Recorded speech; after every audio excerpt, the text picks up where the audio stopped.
చచ్చిపోయిన తర్వాత మరి అప్పుడు పాతాళంలో బాధపడచ్చు. చూసండి, ఎంత ఉన్నా అతను చచ్చిపోయిన వెంటనే పాతాళంలో బాధపడుతున్నాడట. బాధ ఆనందం కదండి, బాధపడుతున్నాడు. ఎందుకంటే తను బ్రతికిన దినాలన్నిటా తనకి ఇష్టమైనట్టుగా బ్రతికాడు.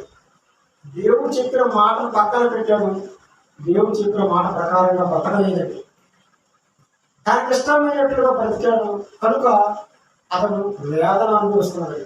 కానీ లాజరు దేవుడికి ఇష్టమైనట్టుగా మరి బాధ అనిపించాడు తను బ్రతికిన దినాలు. అది ఇప్పుడేమవుతున్నాడు, నెమ్మది పొందుతున్నాడు బట్టి ఆనందం. చాలా తల్లిదండ్రులు అంటుంటారండి, మా వాడి వల్ల మాకు సుఖం లేదండి అని. అంటే ఆ ఆనందం లేదండి, మా వాడి వల్ల ఆనందం లేదండి. చూసాను, ఆయన దేవుడు కూడా మన గురించి అని కూడా మన గురించి కూడా అనుకుంటాడు. కాబట్టి మరి దేవుడు ఒక మాట అన్నాడు, ఆ మాట మన అందరికీ తెలుసు. యేసుక్రీస్తు వారి గురించి ఏమంటే, ఈయనే నా ప్రియ కుమారుడు, ఈయన యందు నేను ఆనందించుచున్నాను. యేసుక్రీస్తులో దేవుడికి ఆనందం ఉంటుంది. యేసుక్రీస్తులో దేవుడికి ఆనందం ఉందట. ఈయనే నా ప్రియ కుమారుడు, ఈయనే నా ప్రియ కుమారుడు, ఈయన యందు నేను ఆనందిస్తున్నాను.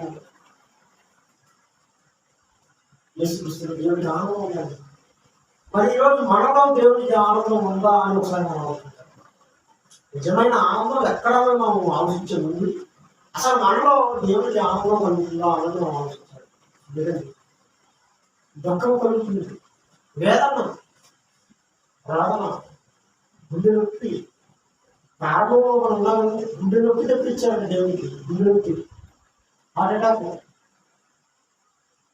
ఆ దెబ్బతో మరి దేవుడు ఆయుష్కాలం దించేశాడు, జలప్రాణం తప్పించేశాడు.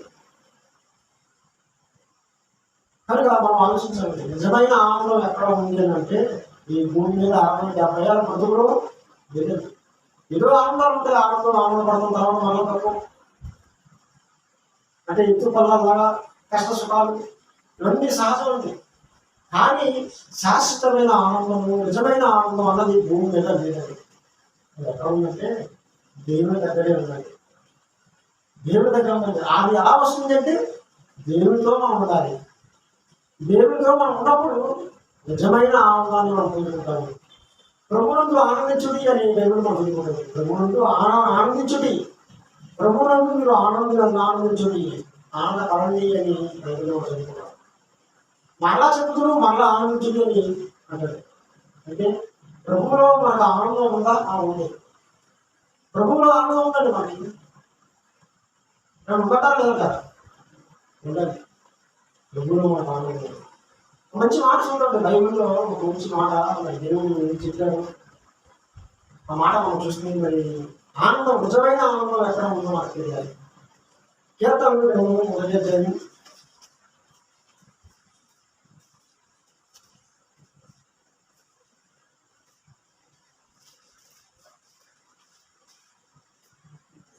2వ అధ్యాయంలో 2వ వచనం. యెహోవా ధర్మశాస్త్రమునందు ఆనందించుచు. యెహోవా ధర్మశాస్త్రమునందు ఆనందించుచు దేవరాత్రము దాన్ని ధ్యానించేవాడు ధన్యుడు. ఎక్కడ ఉందండి ఆనందం?